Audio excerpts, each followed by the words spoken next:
Olá, salve, salve! Vai começando aqui pela Jovem Pan, mais um Jovem Pan Morning Show. Nossa revista radiofônica que traz informação, prestação de serviço, Jovem Pan Morning Show. entretenimento, tudo isso fazendo parte do nosso papo dessa quinta-feira, dia 3 de maio, 2018. Eleições 2018. Como fica a disputa ao Planalto sem que Lula esteja entre os candidatos, hein? Em instantes, os números de uma pesquisa de intenção de voto que acaba de sair do forno e a análise do cenário eleitoral. Do outro lado do mundo, o relato angustiante da mãe da brasileira Cecília Haddad, encontrada morta num rio em Sydney. Você vai conhecer as linhas de investigação da polícia australiana. Fim de jogo. Consultoria britânica Cambridge Analytica, acusada de usar indevidamente os dados privados de quase 90 milhões de usuários do Facebook, vai fechar as portas. A privacidade nas redes sociais é um dos temas da conversa com o nosso convidado dessa manhã, o especialista em inovação digital, Juliano Kimura. Esses são alguns destaques do Morning, que está apenas começando.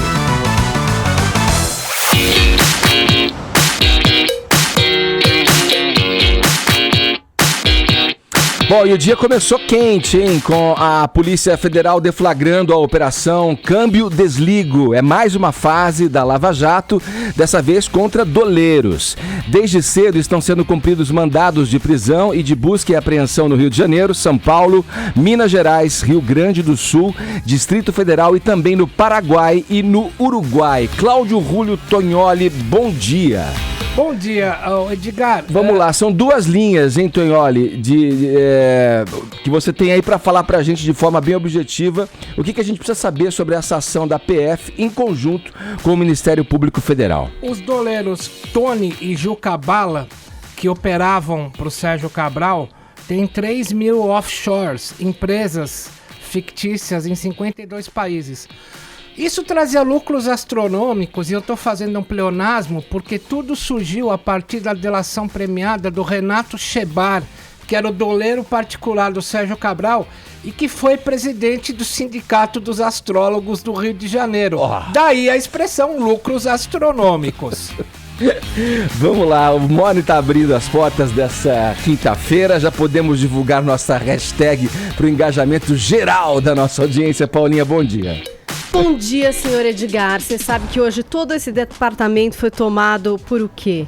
Por quê? Por um momento de branco, uma falta de criatividade absurda, acontece. né? E o que é que a gente tem que fazer quando esse pessoal falha, quando as mais de 240 pessoas falham? A gente tem que apelar, né, Edgar?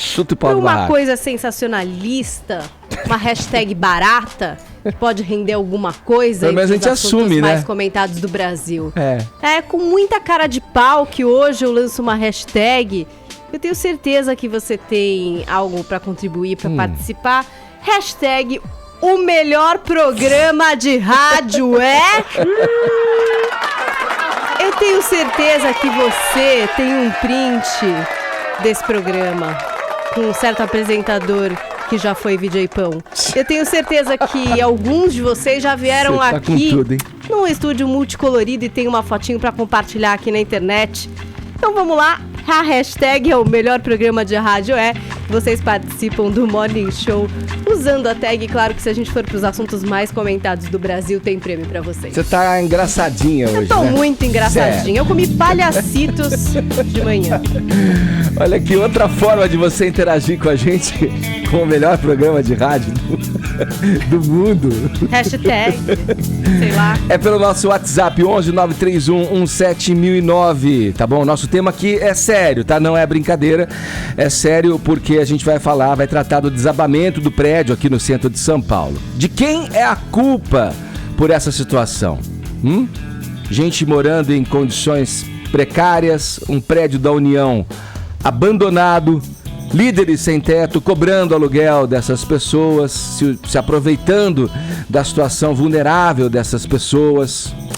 E aí, de quem é a culpa? Conta pra gente, divida aí a tua opinião pelo nosso WhatsApp, 11 931 17009, só lembrando que valem mensagens em áudio ou em vídeo, tá bom? No mais, para acompanhar o Morning Show, baixe o aplicativo da Jovem Pan, é o vermelhinho da Jovem Pan, que você pode levar o programa e toda a grade de programação da Jovem Pan para onde você quiser ouvir e assistir os programas quando você bem entender, tá certo? Ou então entre no nosso portal jovempanfm.com.br. Também transmitimos pelo nosso canal youtube.com/morningshowjp e as nossas mídias sociais estão aí para vocês também aproveitarem, tá bom? Estamos no Instagram, no Facebook com conteúdo extra. Passe por lá, deixe o seu joinha que a gente fica feliz da vida, tá bom? Todos convidados a passarem a próxima hora e meia colados aqui na Pan, porque o Morning tá só começando.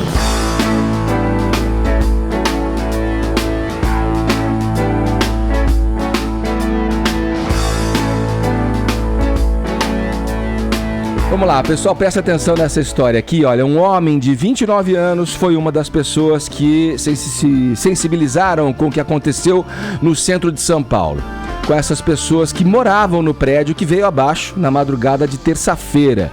O que esse homem fez? Separou umas roupas, foi lá doar para os desabrigados. Aí é com você, Vini, pode seguir. Pois é, Edgar, você falou aí na sua manchete até de pessoas que se aproveitam aí da situação de vulnerabilidade, né, dos outros. Tem e outros mesmo após a tragédia... Exato. E outros se solidarizam. Mas mesmo após a tragédia, isso continua acontecendo, mesmo com a solidariedade de outras pessoas, como o DJ e promoter Pedro Paulo Renhoz, de 29 anos, que foi até a igreja Nossa Senhora do Rosário dos Homens Pretos, onde está sendo realizada, né, essa coleta aí de doações. Ele levou 40 camisetas, levou algumas bermudas, levou uns casacos, levou também alguns produtos de higiene, alguns artigos infantis e fez lá a doação para um dos colaboradores que estava com uma plaquinha ali de apoio. Até aí tudo certo. Tudo ok, tudo certo. Depois ele faz o contorno na praça alguns minutos depois, quando ele se depara com uma feira do rolo, onde estavam comercializando ali alguns materiais. Para a surpresa dele, quais eram alguns desses materiais que estavam sendo comercializados? Uma das roupas que ele tinha feito aí para a doação. E aí ele acaba até ficando, obviamente, que espantado, chocado, se aproxima ali deste vendedor. Será que era da galera que administrava o prédio? Que era. Que cobrava os aluguéis? Pois é. Que fazia lá, passava ali a fazer cobranças e pressionar os moradores? Não sei, viu, Edgar? Mas era um dos que estavam recebendo essas doações também. Não era o homem que recebeu da mão dele, mas era um dos que estavam recebendo as doações. Aí o cara até chegou a brincar com ele que a camiseta estava custando ali R$5. Aí ele chamou outros colaboradores para irem ali até o local, ver o que estava acontecendo. Acabou sendo intimidado por algumas pessoas que estavam ali presentes, chamou a polícia para tentar ajudar. A polícia falou que não tinha muito o que fazer, que tinha que fazer um BO na delegacia. Ele até chegou a filmar toda essa situação, mas não sei também por qual motivo que ele acabou apagando, já não está mais disponível aí nas redes sociais dele, mas fica aí o registro desse fato lamentável que pelo jeito está acontecendo aí com essas doações para as vítimas do desabamento do edifício Winston Paes de Almeida. Edgar. Bom dia pra todo mundo, tô entrando agora aqui na roda. Eu queria só fazer um comentário em cima disso, não tomando partido de nem A nem B. Aliás, eu tenho uma visão muito particular e com certeza muito na contramão do que a maioria pensa sobre essas ocupações. Mas eu acho que a gente tá tão calejado, tão machucado, com tanta ferida aqui no Brasil, de tanto golpe que a gente vê, de tanto... Aqui no Brasil, qualquer coisa que a gente vai fazer, a gente tem que estar preparado para esse cara vai me passar a perna. Então você vai pagar o seu pãozinho, na hora de receber o troco, você já tem que conferir com aquele pensamento. Esse cara vai me passar a perna, vai pagar alguma coisa... Qualquer coisa que a gente tá acostumado a fazer, a gente tem que se preparar pro golpe. Então, situações como essa, a gente já fica preparado pro golpe. É golpe. Porém, eu acredito que seja essa contaminação que faz a gente pensar, ó lá, tá vendo? Pegaram a doação e foram vender pra fazer golpe. Às vezes até pode ser que não. Às vezes o cara vira e fala, olha, tá aqui a roupa, eu doei pro Cláudio Tonholi, que tá precisando de ajuda, ele perdeu a casa dele. Obrigado, vou vender. Às vezes você fala, olha, tudo bem, então isso aqui vai se reverter em dinheiro. Eu não preciso nesse momento, apesar de também precisar de roupa, eu não preciso desta camiseta, eu preciso mais de 1 quilo de feijão. Às vezes pode ser isso. Então eu vou fazer isso aqui virar dinheiro. Em Santos, que é a minha cidade, existe uma instituição muito séria, pelo menos até onde se sabe, eu até agora não tenho nenhum relato de coisas contrárias, se chama Ismênia de Jesus, as pessoas doam móveis, qualquer outra coisa, e elas lá na frente da instituição tem um bazar que vendem, e com a grana eles vão mantendo o lar e tal. Então pode também ser essa situação. Os moradores tiveram a ideia de vender. Mas não era um morador, né? Era um colaborador que estava vendendo. Um cara que estava recebendo a doação. Não dá pra saber se o cara vai receber e vai doar o dinheiro. Não dá pra saber. De novo, no começo da minha fala eu deixei bem claro. Eu tenho uma visão muito particular sobre essas ocupações. E com certeza vai na contramão do que a maioria pensa. Porém, só tô colocando uma situação que também pode ser. Pela contaminação dos nossos olhos aqui no Brasil, por tanta sacanagem que a gente vê, é um pouco, às vezes, difícil de acreditar. Porém, é uma situação possível. Se é provável, já são outros Ainda mais numa situação desorganizada dessa, né? De emergência e desorganização, em que não se sabe o que realmente as pessoas que estão ali desabrigadas naquele instante estão precisando de fato, né? Sim. Agora, o Caio, o movimento da luta social pela moradia, o MLSM, que era quem organizava a ocupação. Quero saber se você sabe para onde foram as lideranças do grupo, deram as caras à liderança desse grupo. Eu vi uma reportagem.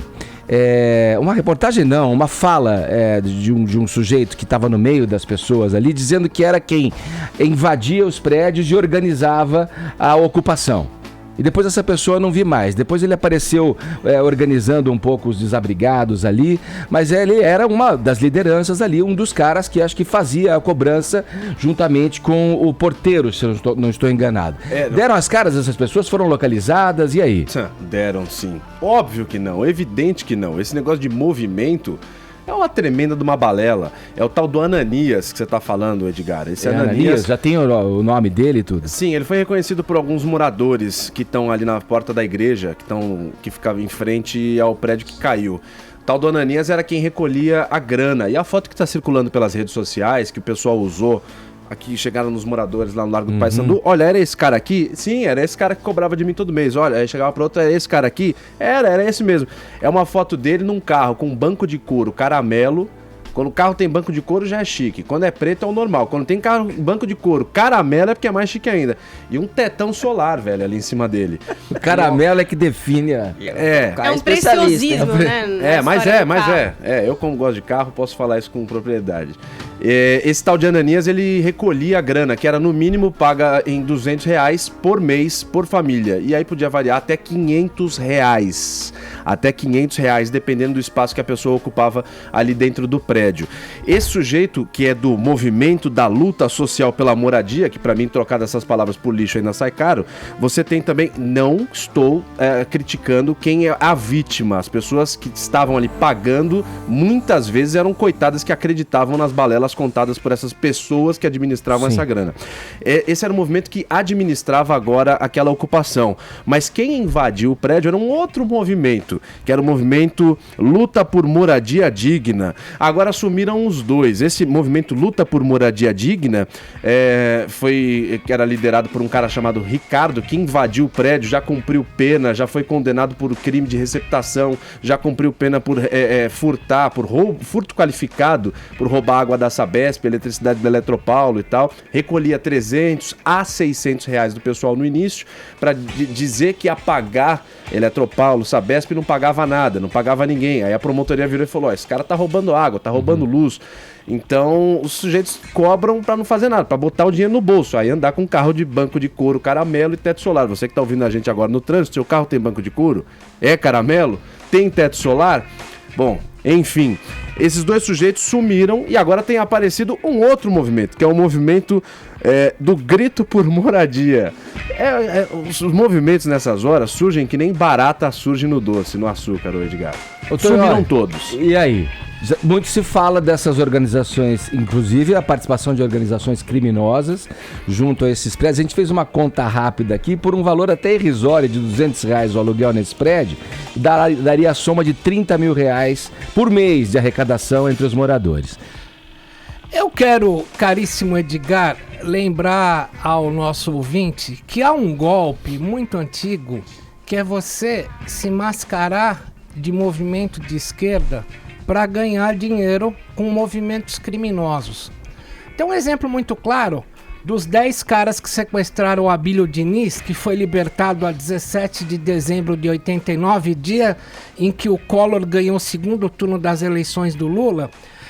E todos eles tinham militado em movimentos comunistas, sequestraram o Abílio Diniz só para ganhar dinheiro. Tinha inclusive um brasileiro entre os gringos chamado Raimundo Rosélio Costa Freire, que era do Partido Socialista Operário lá do Nordeste. Vamos trazer esse modelo de você se fantasiar de esquerda e praticar crimes comuns com o manto da política para o que acontece aqui nas moradias. Você tem criminosos que exploram essas pessoas e usam o manto da esquerda, geralmente colocando movimento socialista ou movimento social, tem que ter o social no meio. Por outro lado, e aí vai uma visão muito particular minha, esses explorados não querem fazer invasão no Jardim Japão, em Itaquera ou Vila Nova em Ocuné. O cara quer morar no centro de São Paulo. Essas pessoas também estão sujeitas a serem exploradas, não porque eles tenham total falta de opções. Eles têm uma opção, eles querem morar no centro de São Paulo. Essas 72 invasões ilegais detectadas pela Prefeitura de São Paulo não estão nas periferias, estão em regiões seminobres de São Paulo. O explorado quer morar bem. Mas será que é porque ele quer estar onde está o dinheiro, próximo onde ele atua, trabalhando, vendendo bala num farol ou atuando como, enfim? Edgar, mas você tem gente que é uma necessidade, que mora de uma maneira, uma necessidade. Tem gente que mora de maneira precária, mas escolhe morar na periferia. Quer dizer, há uma sujeição dessas pessoas em serem exploradas porque querem morar em área seminobre. Isso é uma verdade. Por outro lado, o poder público nunca vai tomar nenhuma decisão para tentar ajudar essas pessoas. Primeiro, porque sabe que tem criminosos envolvidos. Segundo, porque há 24 anos o Tucanato comanda o estado de São Paulo e Tucano não vai reconhecer movimento de esquerda que está invadindo propriedade pública. Aliás, eu falei ontem e repito, essas invasões já ocorriam na época da Marta Suplicy, que era prefeita do PT, já ocorriam na época da Luísa Erundina, que foi a primeira prefeita do PT do Brasil, junto com a Maria Luísa Fontenelle lá em Fortaleza, e não fizeram nada por essas pessoas. Haja vista o desabamento no governo da Luísa Erundina do PT, nos anos 90, da favela Nova República, no Morumbi, onde morreram 17 pessoas, e aquela invasão não teve nenhuma ação do PT para controlar. A questão é a seguinte, ninguém quer saber de ninguém, é selva de pedra. Vamos lá, vamos agora falar com o repórter Thiago Muniz, que está no local onde ocorreu esse desabamento, no Largo Paissandu, localizado na região central de São Paulo. Bom dia, Thiago. Bom dia, Edgar, bom dia a todos, trazendo algumas informações do local, tentando pegar alguns pontos que vocês retrataram agora há pouco ao longo dessa discussão inicial. O primeiro deles é que a igreja aqui da Nossa Senhora do Rosário dos Homens Pretos, no Largo do Paissandu, onde estão concentradas as pessoas desabrigadas, não tem só elas. A gente sabe que tem muita gente por aqui que mora em situação de rua, mora em situação precária em outros pontos da cidade. E até por isso, o volume de doações que está sendo encaminhado diretamente para cá acaba sendo motivo de discussão entre as pessoas, porque quem estava no prédio pede para que essas doações sejam direcionadas a elas, continuem com elas, porque elas foram atingidas pelo desastre. Mas há um pouco muita discussão, uma certa desarmonia em alguns momentos por causa disso. A igreja do Largo do Paissandu, ela já está abarrotada de doações. O pároco responsável pela igreja da Nossa Senhora do Rosário dos Homens Pretos, fala que não cabe mais nada, que as doações não devem ser direcionadas para cá, mas mesmo assim elas continuam chegando. Um pouco antes da gente entrar no ar aqui, chegou gente aqui com sacos de alimentos, com sacos d'água, garrafas d'água, muita gente com muita coisa. A gente destaca que a área aqui está cheia de barracos também, barracas de camping, que é onde muita gente está dormindo. A prefeitura diz ter disponibilizado algumas estruturas, mas muita gente não quer ficar na estrutura de abrigo, que é uma habitação, era por isso que o movimento era feito em primeiro lugar. E elas se recusam a ir por abrigos e continuam por aqui por causa disso. Vocês falaram também na questão das lideranças, quem que está respondendo pelo movimento efetivamente. Não há essas lideranças que vocês falam, não estão passando por aqui, não ficam por aqui constantemente. O que a gente vê são os próprios ocupantes que ficam por aqui tentando se organizar de alguma maneira, ainda que a organização ela esteja sendo bastante precária. Nesse momento até, Edgar, a gente tem a presença de alguns representantes. Eles passaram há pouco, agora eles não estão mais por aqui, mas representantes da Câmara dos Vereadores de São Paulo, alguns vereadores vieram aqui em comitiva para ver o que está acontecendo, enfim, que providências podem ser tratadas a partir de agora. O fato é que ainda tem muita gente desabrigada, muita gente com uma certa desorganização no material que está vindo para cá, nessas doações, e sem necessariamente uma resposta, uma colocação de quem deveria responder por esse movimento. Esse aluguel que é citado é uma prática que é corriqueira dentro dessas ocupações, porque se alega que é o dinheiro que é rateado para a manutenção, enfim, a precária manutenção, mas enfim, alguma manutenção que acontece dentro desses prédios. Os ocupantes aqui andam com os talõezinhos, que tem os carimbos mês a mês, e é assim que continua seguindo. Só que a grande dúvida, uma das grandes dúvidas é que não se sabe, não existe uma contabilidade do quanto que esse dinheiro é verificado só para manutenção ou se aferia algum lucro a partir disso. E essa é a grande questão que se impõe quando você tem relatos de que o líder do movimento, que diz que era visto no movimento, mas ninguém sabia direito o que ele fazia fora dele, quando ele andava por aí em carros de grande valor. É essa uma dúvida que se impõe por aqui. Dar as caras, ele realmente, por enquanto, não deu, Edgar. Tá certo, obrigado pelas informações, Thiago Muniz, bom trabalho para você aí. Só lembrando, olha, é o movimento que organizava tudo isso nesse prédio que caiu, é o movimento, como dissemos aqui, de luta social pela moradia, o MLSM. Vamos girar o assunto, tem mais coisa pra gente falar nessa manhã de quinta-feira. Uma brasileira de 38 anos foi encontrada morta num rio na cidade de Sydney, na Austrália. Paulinha, o que se sabe sobre esse caso já, hein? Então, a Cecília Haddad está sendo investigado o caso. O corpo dela foi encontrado por um cara que estava ali fazendo caiaque. A princípio, acharam que até poderia ser um afogamento, mas logo depois já acharam aquela morte bastante suspeita, porque amigos da menina já tinham ligado comunicando o seu desaparecimento quando ela deixou de comparecer a compromissos que tinha marcado e tal.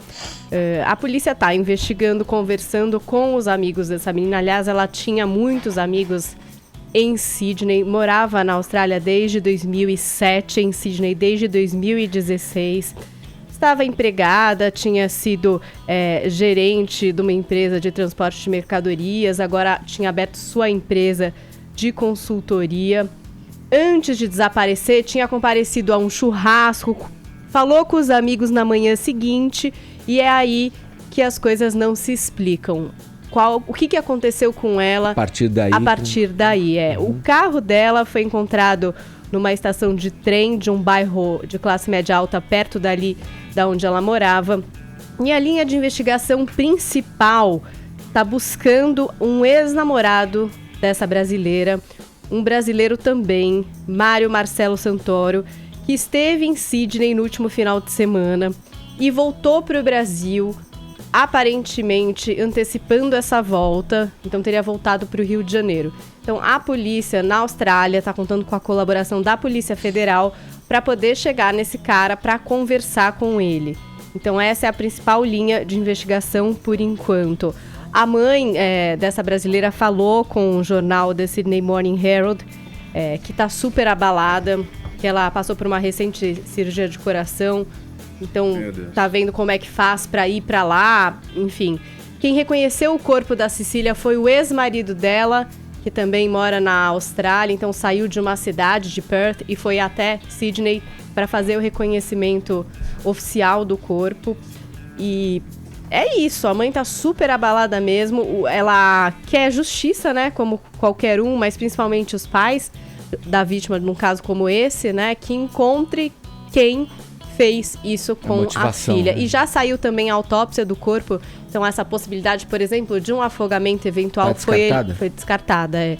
E foi realmente um assassinato. A polícia também vai conversar com a Carolina Camara, que mora na Austrália, que é uma das melhores amigas da vítima, há 11 anos, muito amigas, e que diz que também tem muito a contar, aí muitos relatos já que eram confidentes e que a menina falava muito sobre a vida com ela. Mas é isso, Edgar, uma tristeza, seguem as investigações, vamos ver para onde é que vai esse caso. O Itamaraty está acompanhando também, né, como acontece em casos como esse de brasileiros que morrem em outros países, mas é essa linha mesmo, por enquanto, a principal linha de investigação. Encontrar esse ex-namorado, esse brasileiro que estava lá, mas foi embora e voltou para o Rio de Janeiro. Que bom que está ganhando repercussão esse caso e que ganhe mais e mais e mais, porque a gente sabe que quando a imprensa fica em cima, as coisas elas são mais levadas a sérias por parte das autoridades. E aí eu me refiro ao Itamaraty, que vai dar o suporte, que pelo menos é pressionado a dar o suporte, porque aqui eu vou dar um relato que é bastante verídico e com conhecimento de causa. Você que tem família, ou uma pessoa que tem família que mora fora, cada movimento, cada ligação, cada vez que o telefone toca, cada notícia de um namorado, de uma namorada nova, é um aperto no coração que é muito grande. Porque se acontece alguma coisa, Paulinha, com o seu primo, seu irmão, seu amigo que tá aqui no Bexiga, que tá aqui do lado, você pega o carro e vai lá ver, vai lá tentar resolver e tal. Agora, quando tá a quilômetros de distância, oceanos separando, é muito difícil você tomar alguma atitude que qualquer tomada de decisão leva dias. Aliás, para tomar decisão não, mas para qualquer movimento leva dias. Então, eu me solidarizo com a mãe. Eu falo isso porque eu tenho 2 irmãos que moram fora. Eu me solidarizo com a mãe que deve estar falando, meu Deus, o que eu faço agora? Desesperado. Como é que você vai chegar até lá, Austrália? São 24 horas de voo e daí por diante. Então, é bem complicado, digamos. Vamos lá, vamos à política. Acaba de sair do forno mais uma pesquisa sobre a corrida presidencial Zé Maria Trindade. Alguma novidade aí nesse levantamento do Instituto Paraná? Bom dia para você aí em Brasília. Isso, tem novidade sim. Muito bom dia, Edgar. Vamos a elas. Pois é. Olha, Edgar, é uma pesquisa da Paraná Pesquisas que usa um método novo, né, pela internet, que está dando resultados, né? E essa pesquisa foi a 137 municípios, né, em 5 regiões do país, então é bem expressiva. E feita do dia 27 até ontem, dia 2. Então, uma pesquisa bem recente, até ontem ainda estava fazendo ali a compilação dos dados, né? E a primeira grande pesquisa sem a presença do ex-presidente Lula, né? E nessa pesquisa aparece na frente, não é novidade, né? Jair Bolsonaro. Ele fica com 20,5%, ou seja, 20,5% das intenções de votos. Marina Silva vem em seguida com 12% e Joaquim Barbosa com 11%. A atenção aí entre os dois, Marina Silva e Joaquim Barbosa, porque os dois estão empatados tecnicamente. Diz a pesquisa que foi registrada na Justiça Eleitoral, né, que esta margem ali de 2% deve ser atendida, então, os dois, Marina Silva e Joaquim Barbosa, estão empatados em segundo lugar. Em terceiro lugar, aparece exatamente o Ciro Gomes, com 9,71%.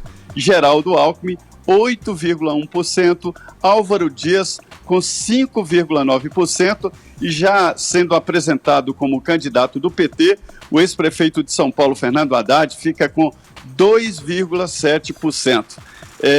O interessante é que Michel Temer e Flávio Rocha ficam com 1%. O presidente da Câmara nem chegou a 1%, o Rodrigo Maia. Eu vou repetir rapidamente aqui só para memorizar. o Bolsonaro 20,5%, Marina e Joaquim Barbosa empatados, a Marina com 12% e Joaquim Barbosa com 11%, Ciro Gomes 9,71%, Geraldo Alckmin 8,1%, Álvaro Dias 5,9% e Fernando Haddad, já como candidato do PT, 2,7%. O interessante aí, Edgar, e que tem que ser observado, é que 17,5% dos entrevistados dizem que ainda não escolheram os candidatos. E isso me mostra uma pesquisa num momento em que não há definição. A situação está muito confusa ainda, viu, Edgar? Apesar desse número aí, não dá para carimbar os candidatos, não. Não dá para cravar, não, né? Mas vamos lá, é a radiografia que a gente tem desse momento para analisar. E aí eu passo a bola pro Tonholi. Que leitura que você faz, Tonholi? Não dá para dizer nada com relação... Digamos que o quadro siga assim, tá? Considerando que o Lula não vai concorrer e que o Haddad mesmo é o chamado plano B do PT e que vem lá atrás na pesquisa. Mas dá para cravar alguma coisa com relação ao segundo turno? Como é que se comporiam aí as alianças para um eventual segundo turno? Edgar Piccoli e José Maria Trindade. Sempre que vem pesquisa eleitoral, eu me lembro da frase do ex-ministro Roberto Campos: pesquisa eleitoral é igual a biquíni, mostra tudo menos o essencial. Então, não dá para confiar em pesquisa. Mas eu quero lembrar uma frase muito curta. Eu estava no programa Pânico entrevistando o candidato Flávio Rocha, ex-Riachuelo, e que tem aí 1% nessa pesquisa da Paraná Pesquisas, e ele falou uma frase seminal. Ele falou assim: vai ganhar essas eleições aquele que tiver a agenda mais clara no campo dos costumes. O que é o campo dos costumes? Discussão sobre sexualidade, tolerância, intolerância, porte de armas, religião e por aí vai. Qual o único candidato que tem exibido muito claramente as suas preferências nessa chamada, como diz o Flávio Rocha, agenda de costumes? Pro bem e pro mal é ele, né? Jair Messias Bolsonaro. É o único cara que dá porrada e fala, sou assim e pronto. Lembra muito Paulo Maluf, que sempre foi desse jeito. Sou assim e pronto. Goste quem gostar, desgoste quem desgostar. Então, se você pegar os dois candidatos que vêm em seguida, a Marina Silva e o ex-ministro Joaquim Barbosa, nenhum deles, aliás, estive com a Marina Silva aqui na Jovem Pan semana passada, nenhum deles tem alguma inflexão mais profunda ou mesmo que superficial sobre a chamada agenda de costumes. Só o Bolsonaro tem, por isso que está liderando. Mas eu posso fazer uma pergunta? Rapidamente, Caio, pra gente ir pro break. Vai Era lá. pro Trindade e pro Tonholi também. Nessas eleições, isso não é uma agenda que vem se cumprindo, uma exigência do eleitorado que vem se cumprindo ao longo das eleições? Não seria essa a vez do diferencial daquele cara que, por exemplo, como o Dória entrou na Prefeitura de São Paulo nas últimas eleições, porque era o cara que era diferente de tudo que se via. Então, vai você, e daí pra frente, como o Haddad também era, quando o paulistano estava cansado em 2012, não seria essa a chance agora de deixar os costumes de lado e ver o cara que vai adotar uma política completamente diferente? Não é isso que esse cenário exige? O que vocês acham? Que seria o Joaquim Barbosa, né? Não, o próprio Bolsonaro. Tô falando que a batida do martelo vai se dar não pelos costumes. Olha, o cara que pensa o que sobre homossexualismo, pensa não sei o que sobre religião, é o cara que vai adotar políticas diferentes. Agenda de costume é a agenda de quem não tem nada para mostrar nos campos que a gente mais necessita. Né? Economia, saúde, segurança pública. Os costumes vão vencer essa eleição. E a ligação que o Tonholi faz justifica nos números que tem aí à frente mais para saber mesmo. Você justifica isso. Mas a gente tem que entender que quando o Flávio Rocha fala isso, ele não fala a opinião dele, né? Hoje se faz política com base em pesquisas. E ele tem informações importantes sobre o que pensa o eleitor. São as qualitativas, as pesquisas que se faz para saber o que pensa. E essa pesquisa Paraná Pesquisas viu também o potencial. E se descobriu que o grande potencial deste momento é Joaquim Barbosa, é o maior potencial. O segundo potencial, Ciro Gomes, e o terceiro, Bolsonaro. Eu conversei com alguns ligados aí a Geraldo Alckmin que dizem que a eleição será decidida, como sempre, no horário eleitoral. Eu desconfio que não. E realmente eu acho que a grande novidade da pesquisa é a situação ali estabilizada para baixo de Geraldo Alckmin, viu? Está numa situação muito complicada. Valeu, Trindade. Obrigado. Um abraço para você, hein? É isso, obrigado, bom dia. Agora 10h33, horário de Brasília. Partiu pra cima. O que eu espero para o Brasil, o que eu espero para o meu país é que todos nós nos unamos em torno dos pontos comuns, que são muitos, com certeza, e é que a gente construa num futuro próximo um país mais bonito, um país melhor, sem besteira, sem corrupção, sem discussões inócuas, sem esquerda e direita. Um país para brasileiros. Eu sou Cláudio Lins. 2018, um ano para transformar. Vem ser Jovem Pan, partiu pra cima. Jovem Pan Morning Show.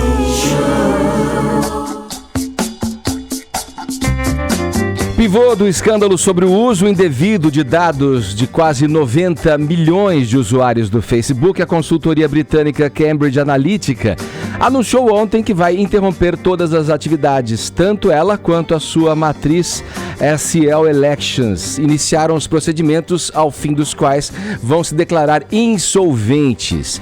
É mais um capítulo dessa história que tomou o noticiário mundial. Para falar sobre esse assunto e outros também do universo digital, a gente recebe aqui no estúdio do Morning Show ele, palestrante, professor, ele... Para, Edgar, calma. Abre o microfone, querido. Não é assim. Uma pessoa é muito ligada em tecnologia, é dessa era digital, querido. Tem vídeo currículo, Cê amor. Sabe, né? Tem vídeo? Pois é, você não precisa se dar o trabalho. A gente pode assistir agora. Tem Bruno, aí? solta que eu vou fazer aquela narração off pra quem não tá acompanhando as imagens. Mas Bruno, tem que rolar, você vai né? acabar com esse quadro agora, porque você não tá soltando esse vídeo. Vai ter vídeo ou não vai ter vídeo, querido? Vídeo currículo. Você vê que até... Olha lá. Vai ter sim. Juliano Kimura, palestrante e professor. Ó. Juliano Kimura, destaque no Seminário Nacional de Inovação, Pesquisa e Desenvolvimento. Foi palestrante oficial e especialista de conteúdo no Facebook Brasil. Porra. Fotos, tá? Temos fotos também aqui aparecendo. Brincadeira. Mude suas atitudes para mudar seus resultados. Juliano Kimura. Vou me contratar para fazer esse off. A voz é incrível. Não tá maravilhoso? Fotos agora em muitas palestras, muita gente jovem envolvida. Viajou o Brasil em palestras sobre redes sociais, internet, inovação. Uma didática divertida, inspiradora. Não consegui ler o final. Inspire-se. Esse é o nosso convidado de hoje, Juliano Kimura. Você é figura, sim. Olha lá, ó. Obrigado, Brasil. A nossa claque vibra com você. Eu, Edgar, e uma atenção especial, um parabéns efusivo pro pessoal da técnica, né? Que colocou o vídeo no momento. Foi perfeito, galera. Continua assim. Bruno tava virado pro outro lado conversando. Juliano Kimura, seja muito bem-vindo. Tudo bem com você? Tudo bem, muito obrigado. Aqui é uma honra estar aqui com vocês. Você é um especialista no universo digital. Tem medo? A primeira, já vou mandar para você passar aí para os ouvintes o que você pensa a respeito disso. Tem medo que as redes sociais usem seus dados indevidamente? Você que é um expert no assunto, como aconteceu com esses, quanto que eu falei, 90 milhões, mais de 90 milhões de usuários que tiveram os dados revelados aí através da rede social Facebook? Olha, Edgar, é muito engraçado a gente perguntar isso, porque quando o Mark Zuckerberg deu a entrevista falando sobre os danos severos que o Facebook causou com o vazamento de dados, eu me peguei assim perguntando, mas que raios que é esses danos severos que foram causados aos usuários? Porque eu também não sei, eu fiquei me perguntando, não sei se alguém aqui saiu muito prejudicado com os vazamentos de dados, né? Você também é daqui, você não liga. Eu não ligo por outro motivo, mas você não liga porque você não liga mesmo. Não tô entendendo. É que assim... Porque eu não ligo porque eu não tenho o que esconder. Nossa, porra!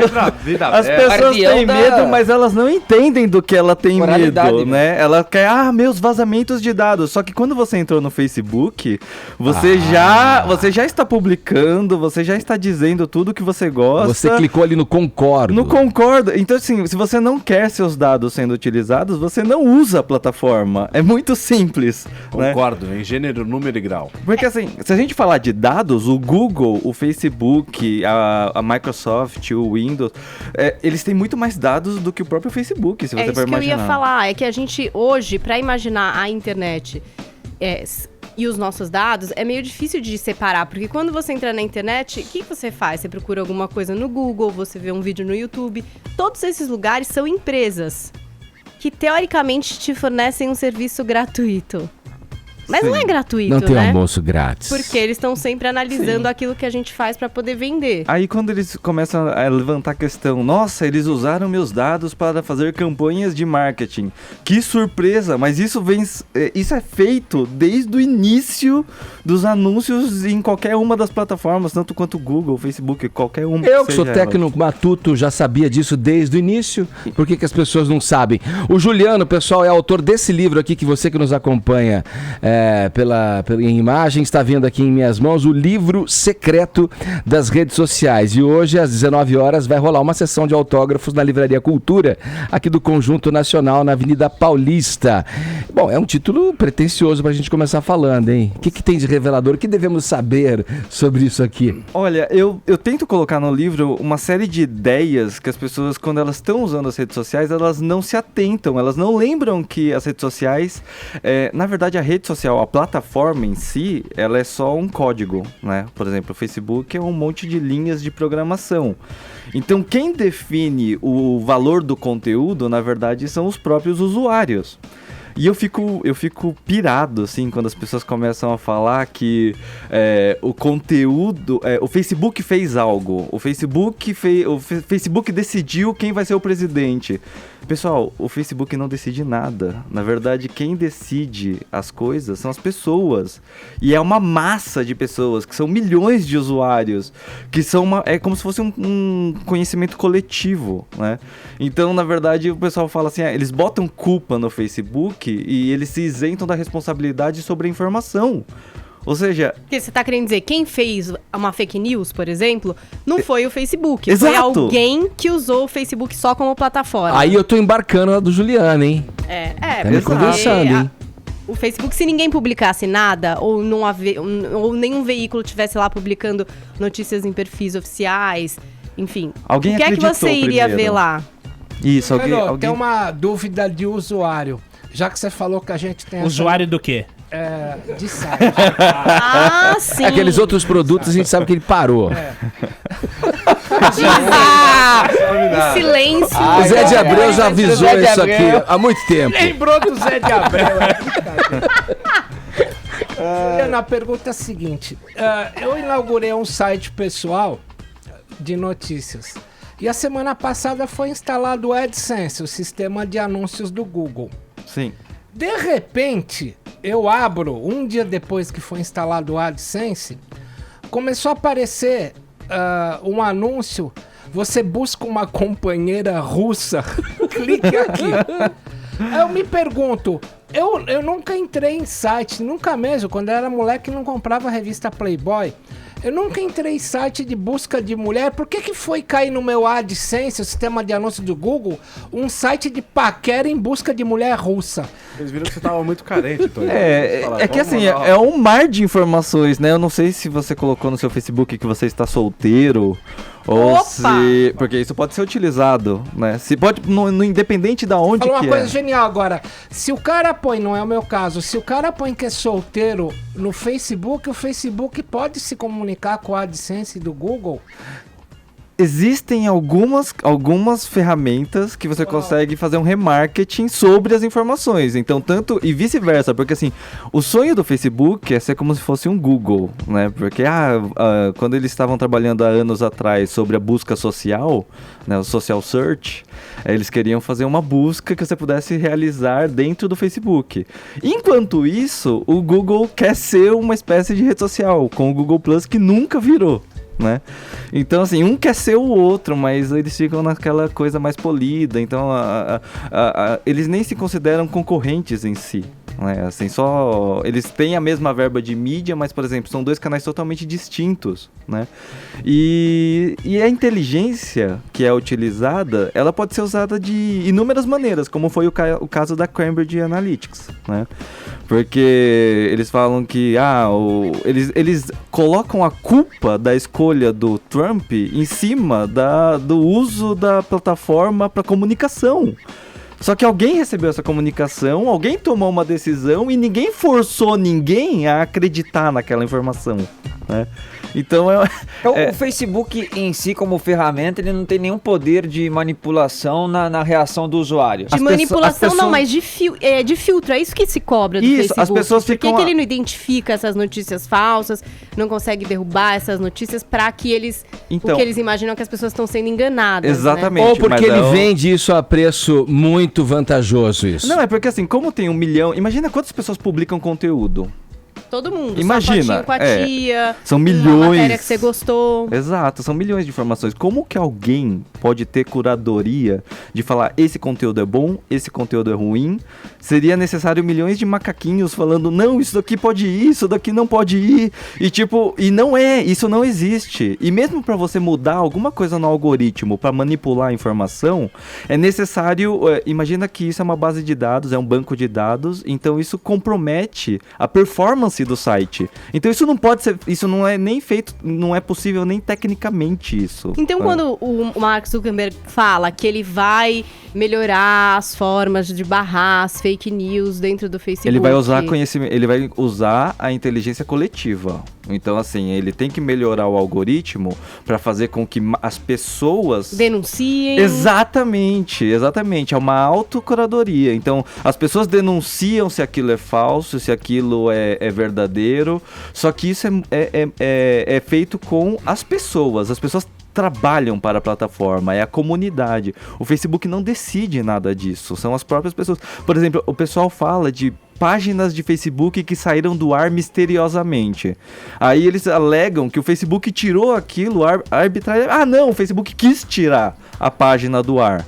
Mas o Facebook não decidiu nada. Na verdade, teve centenas de usuários ou várias pessoas denunciaram e a plataforma simplesmente respondeu aos pedidos dos usuários. Nesse campo, sim, Juliano, mas volta um pouco ali. O Facebook, ele não propaga. Quem propaga são as pessoas dentro da plataforma. Mas o Facebook recebe zilhões de dados de informações dos seus usuários.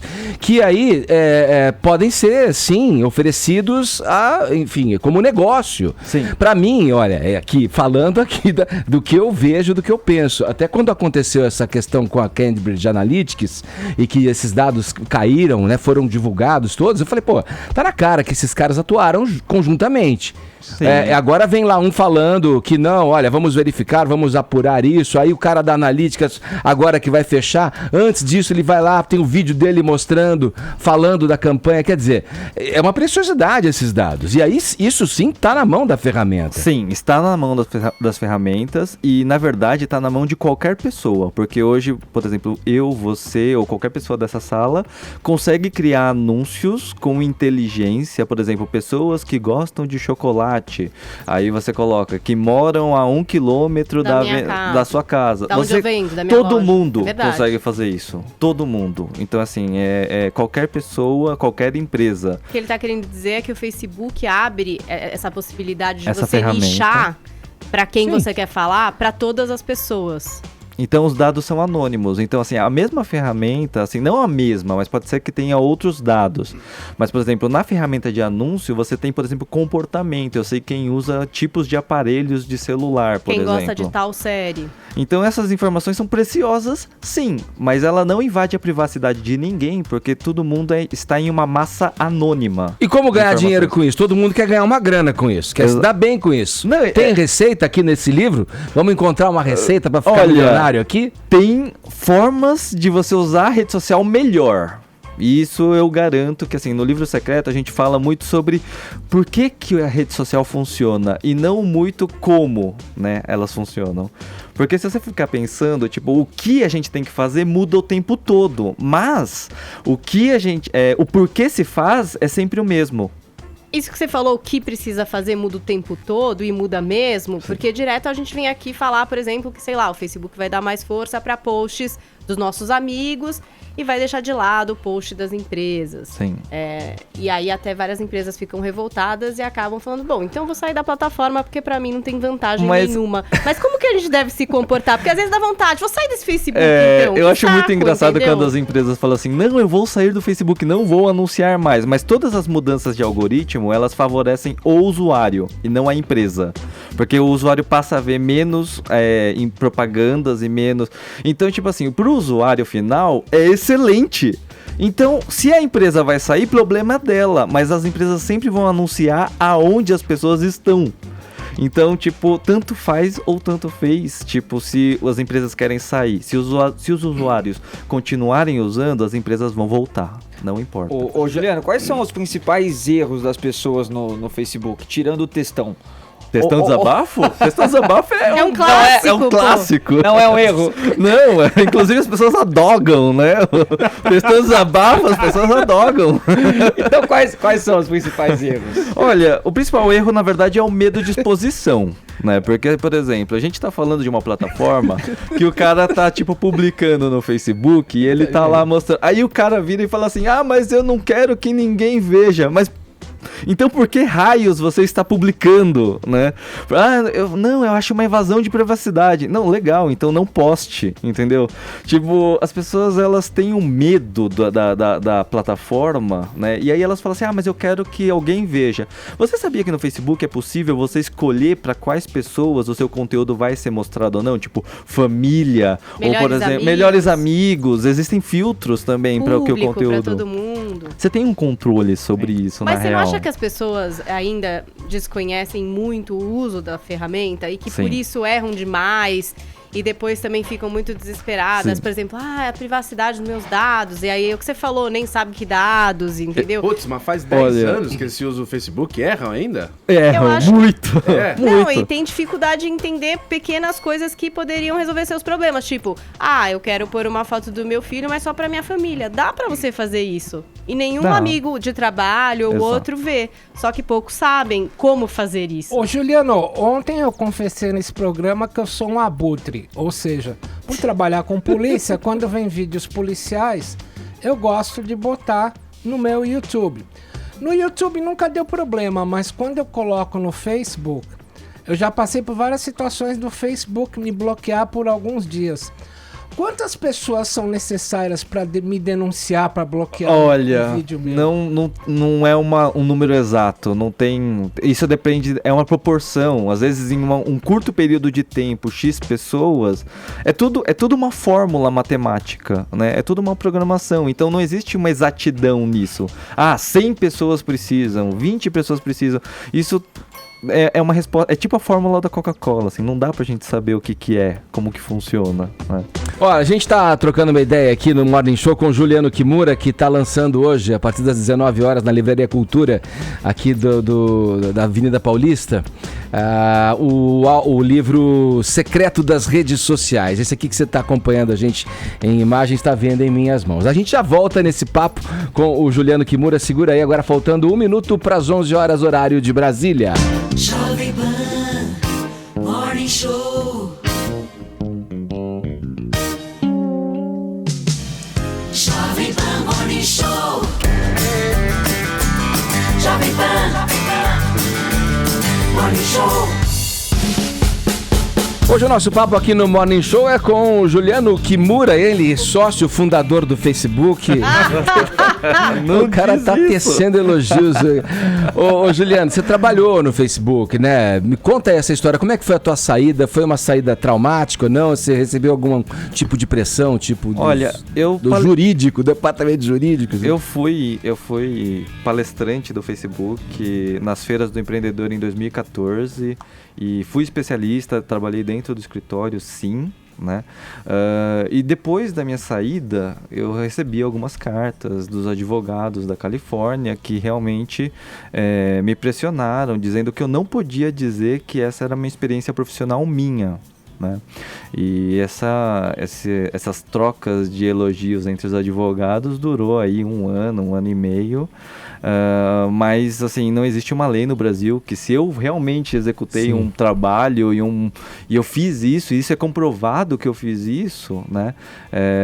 Eu fui palestrante, eu fui especialista e não existe uma lei no Brasil que diga que eu não possa colocar falar sobre até isso. Onde pode foi falar do currículo? O que é? Eu tinha até multas. Até onde foi esse cerceamento, digamos, essa... Olha, eu fui obrigado a tirar das minhas redes sociais, por exemplo, que eu fiz essas coisas, ou que eu trabalhei. Mas se você colocar no Google o meu nome, tipo, você vê 1 zilhão de fotos de coisas que eu fiz.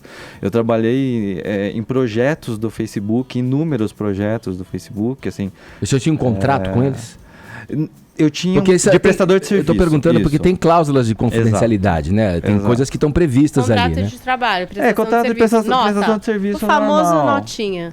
Tipo prestação de serviço normal. Prestei serviço para eles, não fui funcionário. Entendi. Eu prestei serviços e trabalhei dentro do escritório, fiz coisas para o Facebook, vesti a camiseta do Facebook em muitos momentos. E isso tá em todos os sites, inclusive nas páginas oficiais do próprio Facebook. No projeto, por exemplo, do Facebook na Comunidade, que foi um projeto que eu atuei, tem fotos minhas lá. Então, assim, não é uma coisa que nossa, meu Deus, sabe? Tipo, eu não sei por que isso aconteceu. Você teve pessoalmente com o Zuckerberg? Não, nunca estive. Deixa eu fazer uma pergunta, Juliano, para justificar meu salário, porque até agora não falei nada. É o seguinte, você tá falando que... Às vezes, com silêncio, você justifica o seu salário melhor.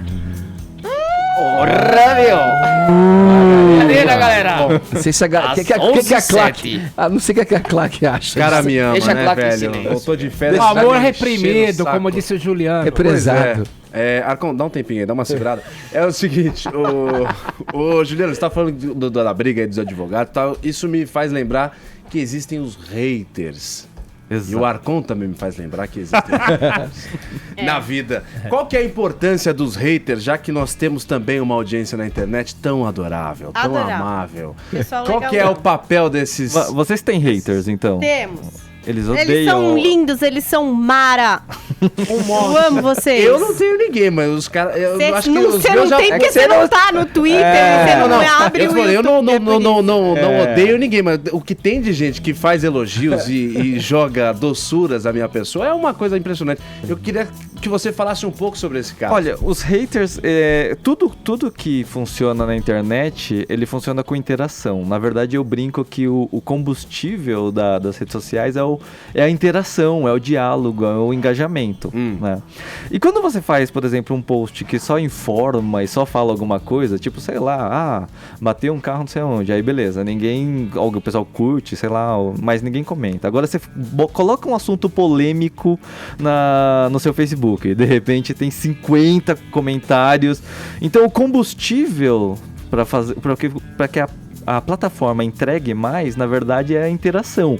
Então os haters, na verdade, eles movimentam essas interações, porque o cara que discorda de você, ele tá movimentando, comentando sua publicação, ela tá fazendo chegar para mais pessoas. E aí tem uma coisa ainda mais legal, é quando, tipo, alguém vai te defender. Então, tipo assim, você tem o cara que te odeia, o cara que te ama, e os dois começam a brigar, e na verdade os dois estão trabalhando para você. Você fica assistindo ali. Exato.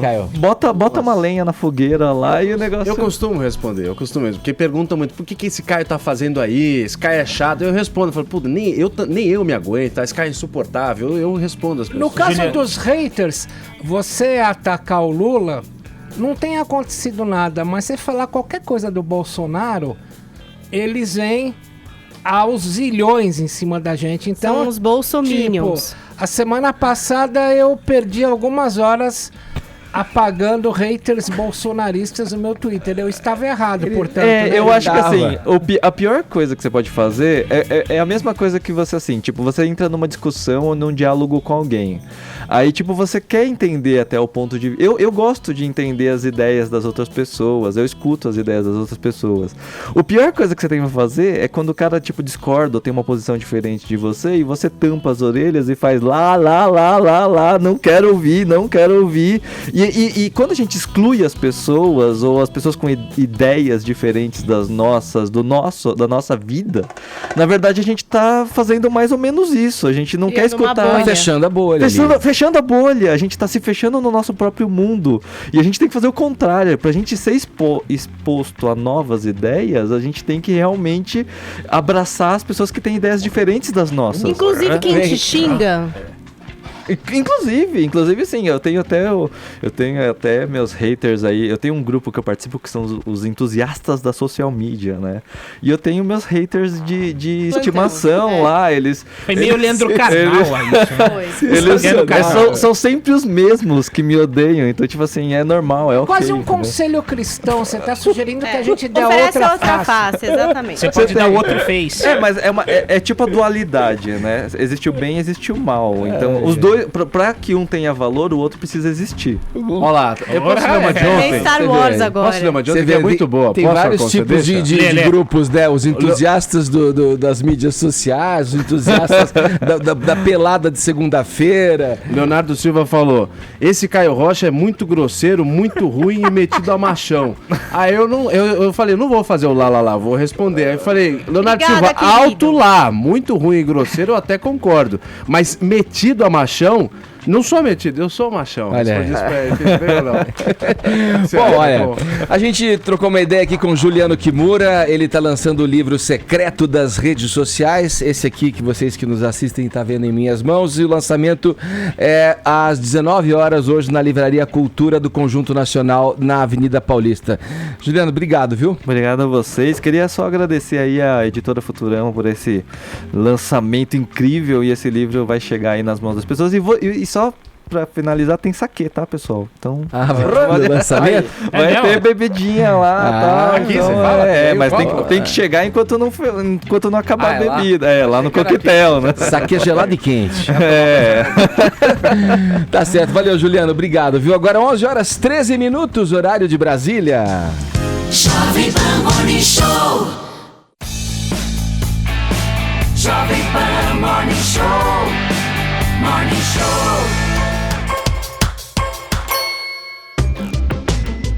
De volta com o Morning Show dessa quinta-feira. Vamos ouvir o que os ouvintes acham, né? Quem são os culpados por essa tragédia que aconteceu? Desabamento, incêndio no prédio no centro de São Paulo, na região do Largo Paissandu, né? Vamos lá ouvir o que os ouvintes mandaram pra gente aqui nas sonoras pelo nosso WhatsApp. Oi, bom dia, Morning.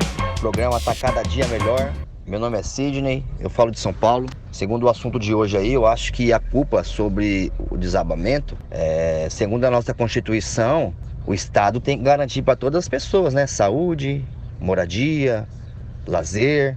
Nesse caso aí, existe uma série de culpados, mas o primeiro culpado é o nosso governo federal, né? Porque se não está conseguindo cumprir a Constituição, o que está acontecendo? Hashtag partiu para cima. Meu nome é Lúcia Helena e eu moro na Vila Matilde. Quanto à pesquisa que vocês estão perguntando, a culpa de quem é? Eu acho que é culpa desses movimentos sociais, que de social não tem nada. Esses movimentos só servem para tumultuar e fazer baderna em nosso país. Infelizmente, são eles os culpados. Bom dia, povo da Jovem Pan, Morning Show, Ricardo Baby de Piracicaba. Eu acho que são os governos, os grandes estados. Se o Estado agisse onde deveria agir, não existiria um movimento do sem teto, movimento do sem terra, do sem água, do sem educação. Você entende? Basta o Estado agir onde tem que agir. Agora, vamos buscar soluções, né? Não adianta ficar procurando culpados. Um abraço a todos.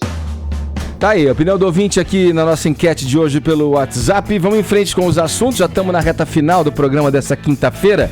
O ator Fábio Assunção foi preso na manhã dessa quinta-feira. Hoje, Vini, o que aconteceu? De novo? 5h40 da manhã, pertinho aqui da gente, nos Jardins, na Alameda Franca, se envolveu num acidente. Segundo a polícia, ele bateu aí em 3 carros, né, que eram veículos ali de motoristas de aplicativos. A polícia foi chamada no local, Fábio Assunção foi detido. A polícia constatou ali uma certa embriaguez do Fábio Assunção, mas ele não quis fazer, né, o teste do bafômetro. Foi encaminhado para o 78DP ali na rua Estados Unidos. E agora foi levado aí pro ML para fazer corpo de delito, né? Ele também estava se recusando a fazer o exame, mas deve pagar fiança e depois responder em liberdade. Mais um caso, né, envolvendo confusão aí do Fábio Assunção. No ano passado a gente se lembra, né, daquilo que aconteceu na festa de São João em Arco Verde, né, onde ele também arrumou confusão, acabou agredindo algumas pessoas. Chama o sargento! Foi detido do Chama o Sargento, né, dentro da viatura, acabou quebrando ali o vidro de uma das viaturas, e agora ele mais uma vez envolvido em uma confusão e sendo detido pela polícia. Fábio Assunção, que atualmente está no ar, né, na novela Onde Nascem os Fortes, super série aí da Rede Globo, e um caso de uma doença aí do Fábio Assunção que precisa ser tratado, né, Edgar? É porque reiteradas vezes ele vem, né, incorrendo em ações assim, tipo, se metendo em confusão. Cara, e no caso de pegar um carro... Pois é. Compromete a vida de todo mundo, perigo, né? Poderia ir com os aplicativos de transporte que ele bateu, né? Poderia. Nos carros, foram 3 carros. Três carros. Você bater em 3 carros é aquela clássica, né? Que você dá uma opa, e aí você vai dar aquela ralada. Não há mais espaço pra isso, não né? Dá, né? Meu, não dá, não tem. Não é porque é o Fábio Assunção, porque é o Jô Soares, ninguém pode, velho. Não dá. Eu tenho fé que ele trará pro Brasil o Prêmio Nobel de Química. Só Edgar, complementando aqui, o advogado do Fábio Assunção, Teodoro Balducci, afirmou que o ator fez todos os exames necessários e que ele não estava embriagado e não está alterado.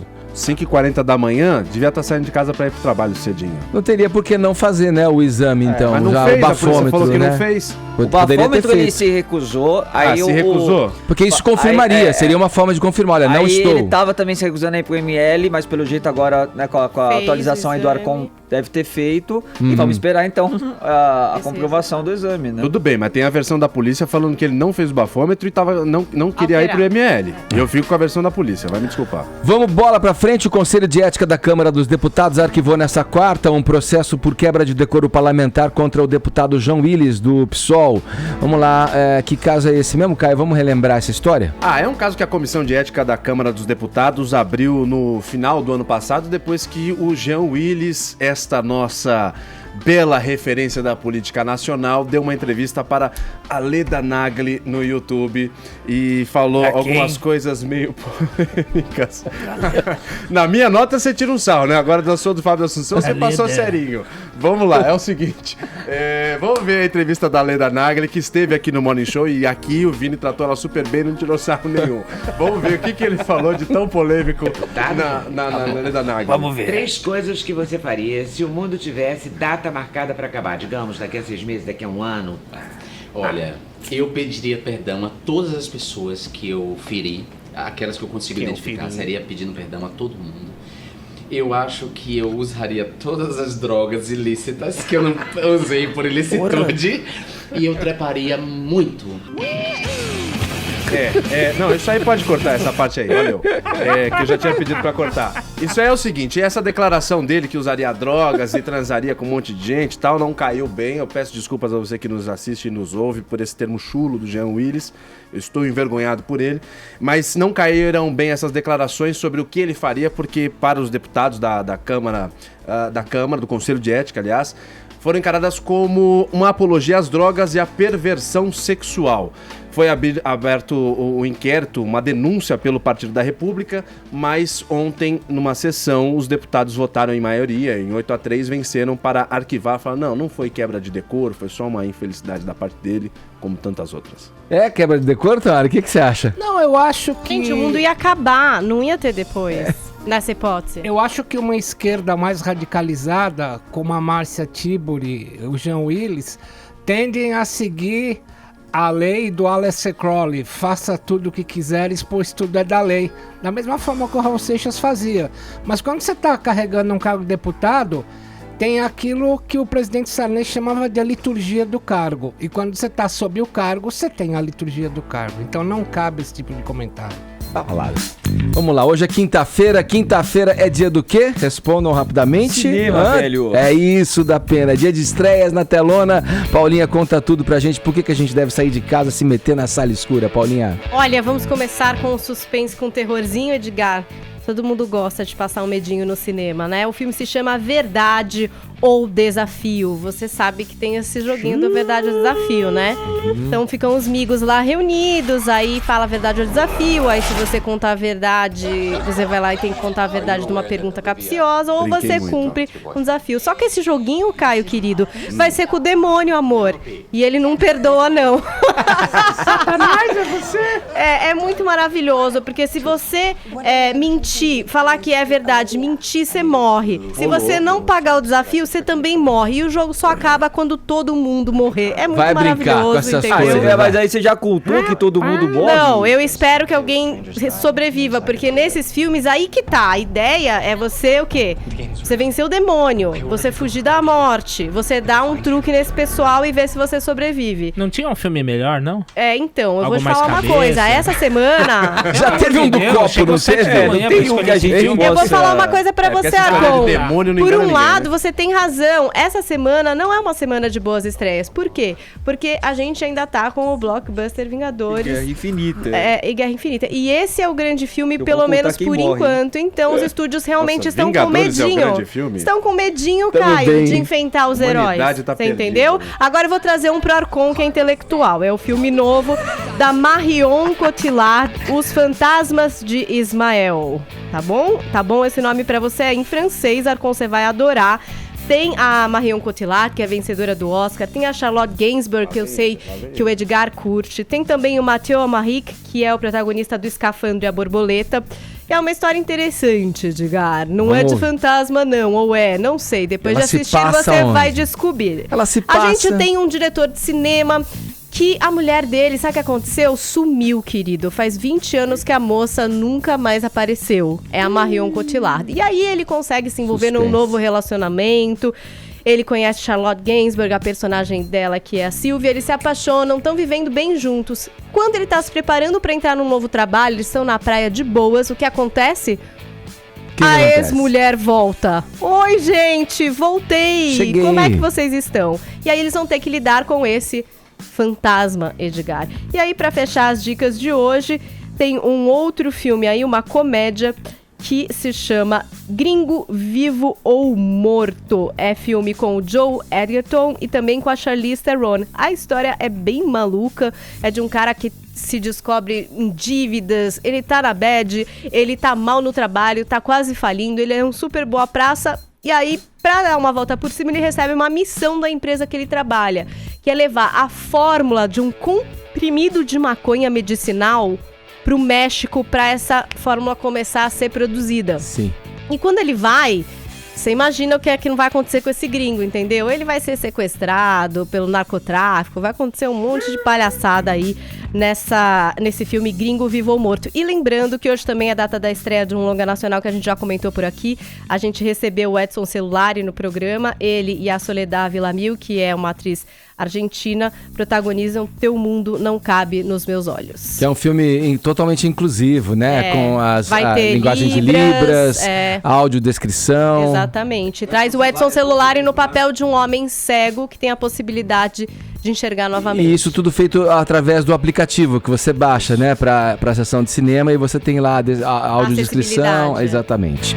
É isso, tá aí as estreias do cinema pra você se programar pra essa quinta-feira, que tá recebendo material novo na telona, e assim a gente vai fechando o programa. Ô, velho, mas antes vamos dar aqui os prêmios. E o Edson Celulari é um rapaz tão bonito, né? Tá aqui na entrevista, até eu fiquei me encantando com o olho dele. O cara é bonitão, né? Por falar em cara bonito, esse programa é democrático, velho. O Caio leu aí a mensagem de um hater. Li, me odeia. Mas agora chegou uma outra aqui, a Cida Alves, Caio. Do Facebook do Morning, é isso? É Caiete essa. Caio, te acho um cara super bem informado. Inteligente e muito bem articulado. Continue assim, você enriquece o programa Morning Show. A mensagem... Muito obrigado, mãe. Depois a mensagem da Cida Alves. Qual o grau de parentesco que você tem com ela, cara? Minha mãe, eu preciso confessar. Eu sou adorado, cara. Ou é um fake da Ana Amélia isso aqui, velho. Poucos sabem, mas a Ana Amélia, né, fez um approach mais caliente, né? com relação ao Caio. Senadora Ana Amélia. Você quer revelar isso? Fui assediado, é verdade. Fui assediado. Foi falta de decoro, Tonholi? Corpicho. Vamos lá, quem é que, já que o da Pena passou por aqui, podia dar o prêmio. Aqui é o Sidney, velho. É isso aí, Sidney. Obrigado a você que participou. É todo mundo que mandou mensagens pra cá, aqui pra este Morning Show. A gente volta amanhã a partir das 10 na programação da Jovem Pan. Muito obrigado pelo prestígio e pela audiência. Tchau. Amanhã tem mais. Jovem Pan.